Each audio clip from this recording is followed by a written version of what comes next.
what are the commercial reasons for concentrating on and actively pursuing the 50s plus communities? Yeah, of course. So we work with, at the moment, just over 70 global corporates, and we have typically aligned with the largest global corporates, partly because they have more budget to spend on what is a brand new topic for them to unpick across their organisation, and they have a bigger problem. You know, more people equals bigger problem on the topic.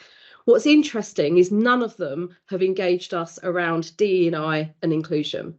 So this is not because anybody is thinking, let's just be nice to older people, you know, and pat them on the head. You know, you're quite right. It's about data. And so what happens is they generally come to us with a age-related business problem.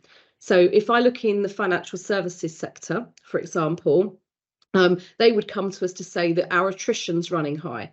So in our customer contact areas, say our contact centres or our branch networks, we're seeing that our customers are aging. They're getting more complex in their requirements. So they're, you know, if I'm wanting to do a bereavement or I'm ringing my insurance company around a claim, I'm wanting life experience. I'm not somebody who's reading a script. I want somebody who can empathise with me and has life experience. And so they start with an aim to improve customer outcomes and reduce attrition. And they start focusing on over 50s into those areas. But then what happens is they see that their attrition comes down generally fivefold with that demographic, but other indicators, so absenteeism. So there is a misnomer, a stereotype out there that if you're older, you're more likely to be ill, but that is factually incorrect. So across all the corporates we work at, you are 200% less likely to take a day off work sick if you're in your 50s than you are if you're under 30. So suddenly you start with we want to improve customer outcomes, but then you reduce attrition and then you reduce absenteeism, and then you start to see improvements in your overall employee engagement and happiness. Because again, we're humans, as you said, we don't stand still. And so what happens in the U-curve of happiness that is adult life is you generally start really happy when you're born and you get a little bit sadder until you hit your early 40s and the world is crazy and you're most stretched and your lowest point as an adult human. And as you hit 50 and beyond, you just get happier and happier and happier. And your motivations change. You know, if you're not dealing with a crisis like high interest rates, redundancy, bereavement, divorce, moving house, you've done that, you know how to cope with that. And so normal, turning up to work in a job that you enjoy is good. Whereas in your early career, you're still searching for, is this it? Is this why I went to university? Is this everything that it's life that's got to be? And it's quite hard.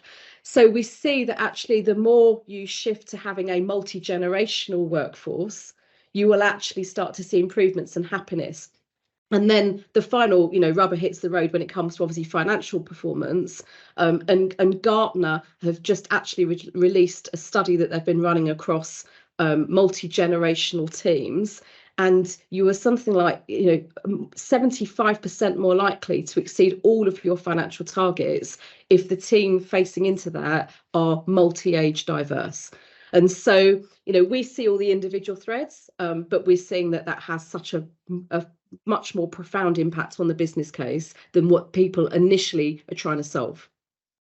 Brilliant. I mean, I'm delighted that my life is just about to start getting better and better and better. So that really is an bonus from this conversation. Yeah, I mean, there's a phrase, and I stole it from Eleanor, who runs Noon, which is a midlife platform in the UK. But they use a phrase called "forged in fire." And it's true when you think about it. You know, by the time you are hitting your 5th decade, there is not much that you haven't experienced in life, and therefore you have coping strategies. And so, I mean, and it works brilliantly for employers. I mean, I will do a bit of a call out for Hastings Direct, for example. So the insurance industry has a critical skill shortage of claims specialists, and it's not a sexy, attractive industry that young people go, yes, I would love to be a claims specialist in the insurance industry. Thank you very much.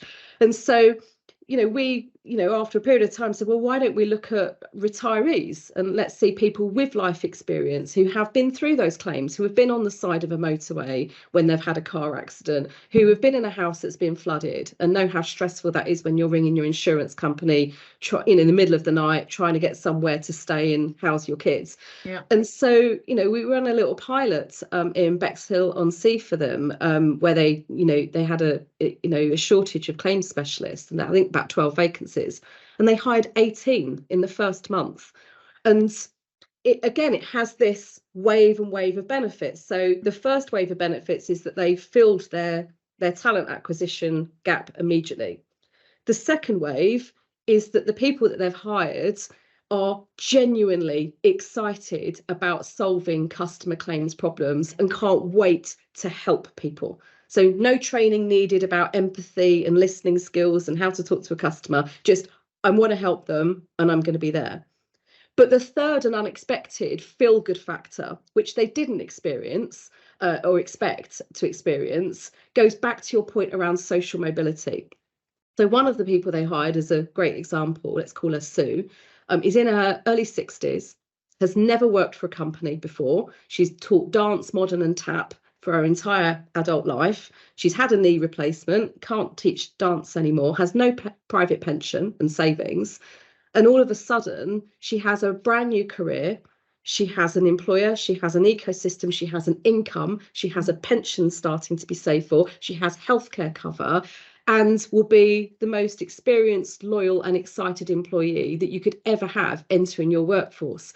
And I don't think they, along with others, would expect this layering of positivity that comes from looking at this talent pool in a different way. Yeah, that's brilliant and properly heartwarming, but great for business. Great for business. You want net promoter scores, you want absenteeism down, you want attrition down, you need better outcomes, you need to shore up skills pipelines. I mean, the other one that we haven't talked about is risk. So for your audience who are obviously HR professionals, the largest number of tribunal cases being heard in the UK at the moment is around age discrimination. So it is a key area of risk as it has become zeitgeist in the press and the media, and it is the next kind of Me Too movement around ageism.